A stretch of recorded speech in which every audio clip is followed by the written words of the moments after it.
johera Malolwe TV kamora mora maintiere akaw thuolo nieri marwaki e chenro mar duond mine kama kelo ni chenro nieri en Joyce Oduor. Odiochieng' ma kawuono e chenro mar duond mine wadwa wuoyo ewi wachno ero mar iemo mondo e kind rowere matindo ma bende osebedo achiel nade maduong' e pacho kaendi nyaka midhusi mar corona ne chaki e pacho ka e dwe mar adek. E studio marwa kawuono wan kod wendo adamiye thuolo mondo mi ofulnu nyinge kama owuoke gi tich motimo e bomani gi tijno ero ma bende otimo. Machiegni ahinya e chenro mar duond mine inyalo fulonwa nyingi gi kama iwuoke. Erokamano Joyce. An iluonga ni Tabitha Chieng' Nyandiek. An anyar Kochia e county ma Homa Bay. To an e founder mar Daughters of Homa Bay. Daughters of Homa Bay en organization makonyo nyithindo manyiri gi mine. Erokamano machiegni ahinya e chenro mar duond mine Tabitha Nyandiek. Kakiwacho ni in e founder kata ng'ano manochako riwruok mar Daughters of Homa Bay. Maybe nyalo nyiswa ni ang'o momiyo ni chako riwruok machalo kamaendi to ni chake karang'o? Daughters of Homa Bay ne wachako February 2018. Gimomiyo ne wachako Daughters of Homa Bay en ni cases mag teenage pregnancy ne wayudo ni ng'eny kabisa e Kenya ka. To gima nobuogowa ahinya ni Homa Bay County 2018 Homa Bay County ne rank number 2 e Kenya mangima kuom teenage pregnancy. Ka wang'iyo statistics ma Kenya wayudo ni 18% of teenagers mako ich kapok ochopo higa mar 19. To kuom 18% gi thoth nyirigi wuok Homa Bay. Koro no bedo piny to waparo ni yawa wan kaka nyiri monyuol kendo modongo e Homa Bay ere kaka wanyalo konyo nyithindo matindo mondo wa create awareness against this teenage pregnancy. Koro momiyo ne wachako Daughters of Homa Bay. To e kinde mane uchako riwruok machalo kamaendi mar Daughters of Homa Bay bende ubet piny mondo upar ni ang'o mamiyo nyithindo manyiri gi eki mako ich kapod gintiere kapok gichopo higni 19 kaka iwacho? Kamano Joyce, ne wabedo piny ma wang'iyo ni tang'o momiyo nyiri matindo gi gimako iye kapod gin nyithindo matindo. Nikech teenager en nyathi ma chakre ja higni 12 nyaka 19. To higani onego bed ni nyathi nitiere e skul. Ang'o momiyo nyithindo matindo nyuolo nyithindo. Koro ne wakam up with this idea mondo wachak Daughters of Homa Bay kaka nyimine gi madongo manosedongo e Homa Bay ka kendo go through education. Mamoko kuom moko mako ich as teenagers. Koro ka nyithindo gi obiro neno wa kaka joma nodongo kama gimbe gidonge ni to wachopo kama wachope. Maybe nyalo miyo gi mijingo mondo gin bende gisom. To ipani ang'o what is the main cause kata ang'o makelo mako iye matindo gi en ni nyithindo gi okoso puonj makare kose en ang'o matimore gin momiyo nyithindo matindo mako iye ahinya to gi seche gi eki manitiere midhusi mar corona amoyudo ni kwan nyithindo matindo manigi iye ni malo ahinya. Iparo ni ang'o momiyo ang'o makelo gima chalo kamano? Gima kelo ich kuom nyithindo matindo mokwongo kabisa en poverty, dhier. Thoth nyithindo dongo e dhier kabisa. Tiyudo ka nyithindo modongo e dhier gi eki iwuondo gi ojende moko mantiere gi pesa matindo tindo. Iyudo ka nyathi skul kijana moro luonge to wuonde. Kosewuonde odhi onindo kode to miye kata mana $100. Maendi nyathi manok nyal yudo kata mana sanitary towel ma mondo oti godo ka dwe koneno malo. Koro ing'eni ka kijana moro wuonde to dhi kode to miye pesa no to neno ni kijana no konye moloyo. Alafu nyithindo gi moko bende gi nyithindo makie. Nyithindo ma jonyuol gi notho to gionge good parental care. Samoro weye kata mana gidagi ni ok nyal odak kata mana gi nergi moro modhi obole abola kanyo. Koro nyathi en ozurura to obaya. Koro kodhi oyudo ng'at moro mowuonde mokete machiegni wuonde gi hera to ng'ani biro wuonde modhi moyud ich. Mar adek en gimiluongo ni peer pressure. Nyithindo gi nitiere gosiepe mopogore opogore to osiepe gi wuondo gi. Samoro osiep ni endi min gi jonyuol ne nyalo to machielo ni min gi jonyuol ne ok nyal. Koro nyiewne kata mana simu owuotho godo. Simu ni sani wantie gi internet. To kuseketo internet onyalo dhi e sites te nyaka pornographic site onyalo neno. Koro ka nyithindo gi oseneno gik makamagi to temo mondo gi practice gik mane gineno e internet kande. To thothne iyudo ni ka nyithindo osemako ich iparo ni ng'ama onego bed ni counting kata who is to blame ne nyithindo mamako ich be en janyuol kose en anyuola kumodonge kose en jopuonje skul ahinya gi sani e gima thothne puonj machalo kama endi ji yudo ga e skul to sani nyithindo onge skul. Ng'ama onego bed ni kawo ting' kata blame mar nyithindo mamako iyegi e seche gi eki? Adieri makende en ni sama koro ne wan gi tuo mar Covid ni, iye osebedo mang'eny moloyo kaka ne gintie. Tiende ni skul kare ne konyo nyithindo. Ka wang'iyo statistics mane otim kochopo May 2020, ne wayudo ni Kenya nyithindo make iye moloyo ndalogo te. Homa Bay kende ne wan gi nyithindo 5,961 momako ich within 3 months. Yes. Makoro sani makoro wachopo kawuono September ni, samoro gisechopo 10,000, ok wanyal ng'eyo. Mano kendo koro miyo waparo ni samoro skul ema inja konyo nyithindo. Sama koro gionge skul ni, koro gina gitanga to giromo mana gi jowuoyi gigi to miyo gi ich. Ok anyal wacho ni nitiere ng'ama onego bed ni wa blame. The whole society te onego take care of nyithindo. Chon kane wadongo to ni wacho ni nyathi en nyathi ji te. Ng'ata ne nyalo dhi ma discipline nyathi. To sani ng'e ni onge ng'ama nyalo discipline nyathi. Kata mana janyuol wuon manyuolo nyathine cha ok onyal discipline nyathine. Koro ok anyal wacho ni wadwa blame teachers, kata wadwa blame janyuol achiel, kata wadwa blame nyithindo. Wa blame all of us, waduto te in the society. Because onego bed ni wa take care of nyithindo gi kaka jo society, kaka joma dongo.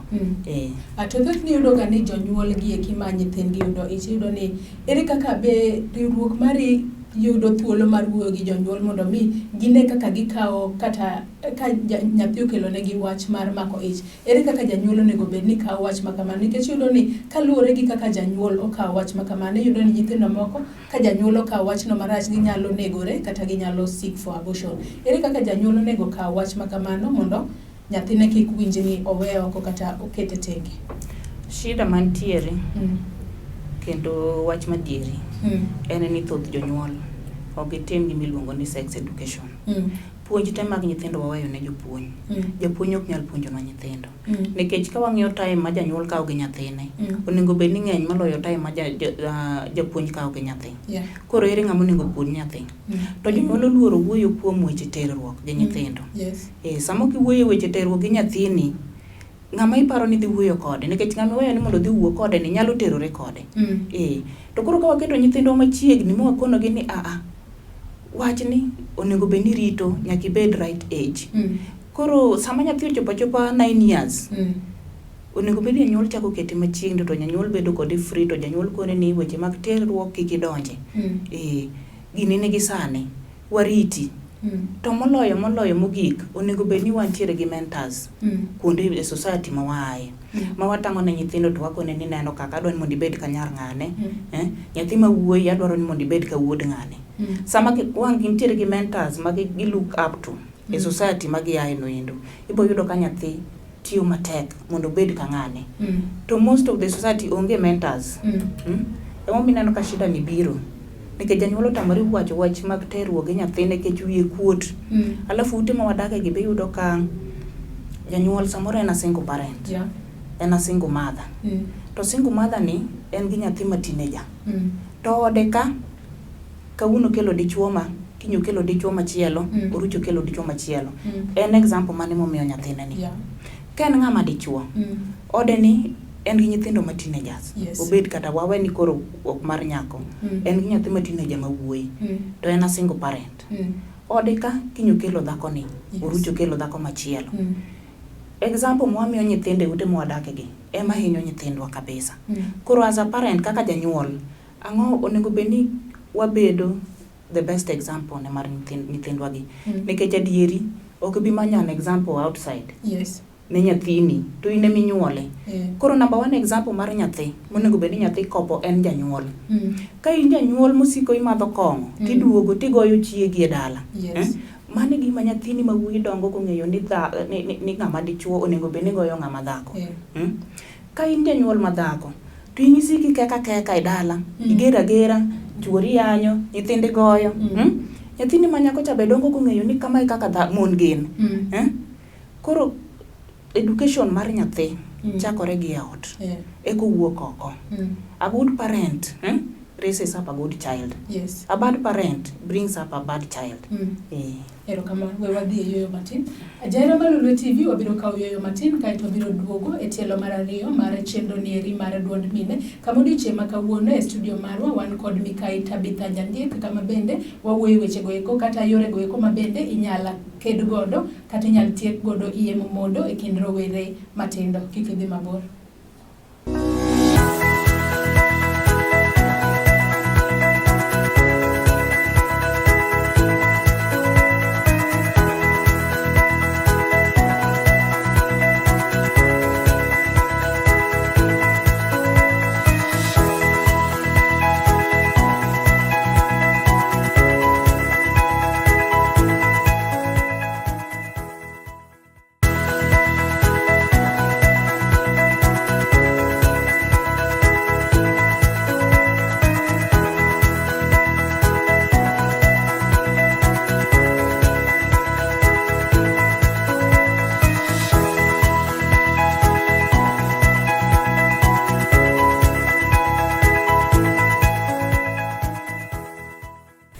Machiegni kendo e tielo mar ariyo mar chenro nieri mar duond mine kikelo ni kod an Joyce Oduor. E studio marwa odiochieng' ma kawuono wawuoye e thuon wach mar kedo kata tieko wach iye momondo e kind nyithindo manyiri ma pod dhi e skul. Ka studio marwa wan kod nyadendi kata Mikai Tabitha Nyandiek ma wawuoyo e wi wach machalo kamaendi. Ka wadhi mbele kod twak machalo kamaendi, Tabitha, be inyalo nyisowa kaka ng'ano manochako migawo mar Daughters of Homa Bay, ang'o musetimo kata yore mage mutiyo godo mondo ne ni utieko wach iye momondo e kind nyithindo ma pod dhi e skul kata nyithindo manyiri matindo? Agenda mag Daughters of Homa Bay ng'eny. To moloyo wadwaro ni mondo Homa Bay, nikech sana wadil gi nyithindo manyiri ma Homa Bay, momiyo waluongore ni Daughters of Homa Bay. Agenda marwa mokwongo en ni nyithindo manyiri mawuok e Homa Bay County osomo to their highest potential, highest ability, kuma ginyalo chopo e kiwango mamalo mogik maonge gimoro maduogo gi chien. Kore momiyo nyaka ne wachaki 2018 nyaka kawuono nitiere nyithindo ma wasetero school, nyithindo manotimo form 4, manotimo class 8, mano dhi high school. Sani wantiere gi nyithindo 11 mawapuonjo, wachulo negi fees, wamanyo funding from sponsorship from friends, wachulo negi fees. Nitiere mantiere on full scholarship, 4-year scholarship, nitiere mantiere on partial. Koro mostly wang'eyo nyithindo modhier, nyithindo mano kalo maber lakini giae mieche modhier, orphans ma onge ng'ama nyalo chulo negi fees. Koro mondo koro gi drop out, to wang'eyo kaka watero gi school. Then mar ariyo, wach mar teenage pregnancy ni. Kaka nawacho mokwongo ni ong'eny Homa Bay kabisa. Homa Bay 2018 ne wa namba 2 among the 47 counties. 2019 bene wa namba 2. Sani indi data manowuok sa COVID ni wa namba 3. Tiende ni watimo marach kabisa. Watimo marach kabisa, oketo nyithindo nyuolo nyithindo. To sani indi government, sirikal marwa oketo maber ni nyathi kochwanyore ok owuok e school kaka chon. Chon ng'iyo ni ka nyathi kano chwanyore to iriembe school, odhi dala. Sani indi ok riembgi. Sani kata nyathi ochwanyore to entiere mana e school kacha, itimone mana counseling to beda e school kanyo. Ochalo mana ng'ama ochwanyore kadhi tich. Ok ichwanyori, dhako mako ich to ndiki kama itieni. Kimako ich ng'eni ok bi riembi, ibro endelea gi tiji. Koro kata nyathi school kawuono kochwanyore, ten mana e school, ok riembe. Itimone mana counseling to neno kako dagi jowadi kata ne entiere boarding, odaka daga gi jowadi kanyo nyaka sane chopi modhi nyuol. To dhi adhia to nyuol, kose nyuol to weyo nyathi to chako duga e school. Makata sirikal yudo ni sani sa ma itimo penj mar class 8 gi form 4 cha, imanyo nyithindo mano enroll to samoro no chwanyore along the way, tidwoko gi school. Mane gima sirikandwa timo sani. Koro wakonyo sirikal, nikech sirikal ok nyal timo gik moko te samoro. Wan wantiere within the society. Koro wakonyo wa identify nyithindo gi. Nyathi moro maybe no chwanyore kamoro, to samoro ok onyal dok school, samoro luor. Watimo ne what we call counseling. and also we do mentorship. Mentorship mwacho kwa nyithindo go manyiri gi jowuoyi. Joyce nitiere kamoro ma wasebedo ka watimo makosa. Nikech wang'iyo mana maslahi mar nyithindo manyiri kende. While ignoring the boy child. Yes. To wayudo ka boy child is the cause of the problem. Yes. To one wadik ni nyithindo manyiri. Kende ni we are trying to treat a disease whose cause wakia, wa neglect. Sama ngi empower nyathi manyako ka, to dok ir nyathi moko bedo empowered. Kendo ni shida pod dhi bedo. Omiyo Daughters of Homa Bay wan gima watimo en ni wachoko gi together. Wakawo nyithindo machuo gi nyithindo manyiri to waketo gi piny to wawuoyo kodgi. Onge gimoro ni wuoyo gimoro bathe ti wuoyo gimoro bathe. Wachoko gi to waketo gi together to wawuoyo kodgi kamoro achiel. Koro information mamiyo nyathi manyako te mamiyo nyathi mawuoyi. Nyathi mawuoyi nyaka ng'e ni nyathi manyako onego bed ni ritore, nyathi manyako bo onego bed ni ng'e ni oritore kien to nyathi mawuoyi be rite. Koro mano is one thing ma Daughters of Homa Bay is doing. And then issue mar sanitary towels, ne wacho ni one of the causes mag teenage pregnancy and poverty. Yes. To poverty ni en lack of 50 shillings. Yes. Poverty ni en lack of 100 shillings. Our organization, what they around the county, wamiyo nyithindo gi sanitary towels. Ang'eyo ni ok wanyal chopo e konde te, but mawayudo matin go to wamiyo gi mondo ogal gi matin seche manyalo galo gi go. But man is a very major problem ma government onego kawe very seriously. The other time ne wagi about government miyo ji free condoms. Yes. And not free sanitary towels. Yeah. Condoms, terruok en gir chuny, ng'ato timo kohero. Yes. But neno malo en gir lazima. Koro eri gima onego bed ni wa prioritize. Sanitary towels. Koro gima kwayo ni government o prioritize wach mar sanitary towels. Sanitary towels ni kane ber to onego kawe to tere kata mana ka assistant chief, every assistant chief's office onego bed gi sanitary towels. Ma nyithindo dhi kawo dwe ka dwe, nyathi dhi kawo sanitary towel kane chande. Mondo wa reduce this thing. Adieri makende ni gini momiyo nyithindo mako ich thothgi. A bigger percentage gini momiyo gi mako ich. Nekech nyithindo gi odhier. Nyithindo gi odhier kabisa, nyathi ok nyalo yudo kata mana siling 50 mar nyiewo sanitary towel.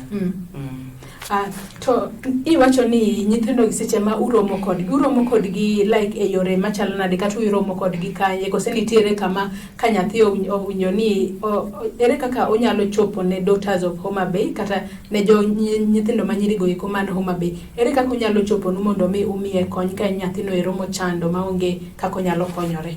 Erokamano Joyce, gima watemo ga timo ni watudore gi local administration, assistant chiefs and chiefs. Koro wang'iyo ga location or sub location.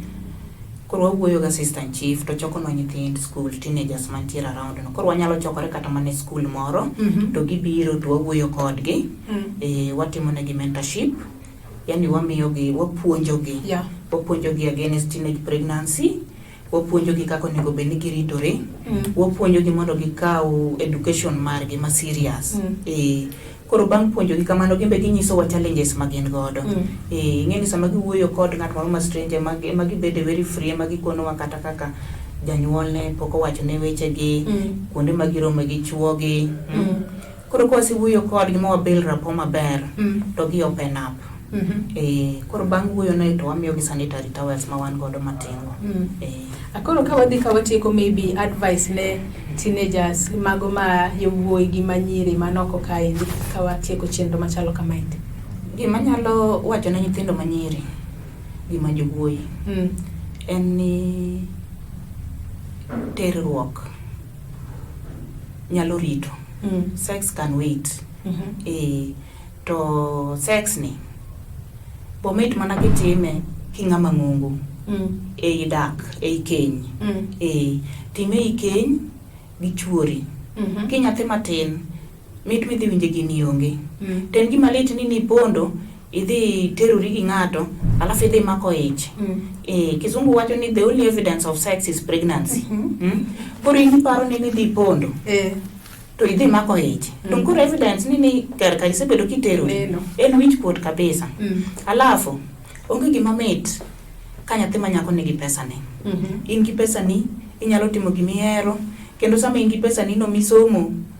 To kata mana chuo masani wuonde gi kisebedo mariek ma in gi pesa ni somi tiyo tiji moro maber riembo gachi moro chuo gibiro lari alara in makoro iyiero midwaro koro nyithindo opasu education nyithindo som to the highest potential giwere gi weche mang'eny to ne jonyuol ere giminya nyisogi kotudore gi wach yemo mondo ne janyuol awinjo ni jonyuol blame teachers nyathi ok en mar japuonj nyathi en mari ng'i nyathini rit nyathini mi nyathini chik bed jakwadh nyathini nyathindo sani endi wadheyo nyithindo ni wantiere digital world iyudo ka nyathi ma ja 7 years osenyiew ne simu nyathi gi nigi smartphone to kwangi kata ni smartphone ma nyathi ni godo ni otime nade ang'o motimo to gocho ne ng'ato gin ng'a gini mowuoyo godo in gi nyithindo tikia kata ni osiepe gi gin ng'a gini iwuok e ot gokinyi dhi manyo nyako ang' iduogo gotieno ikia ni nyathi notimo ang'o during the day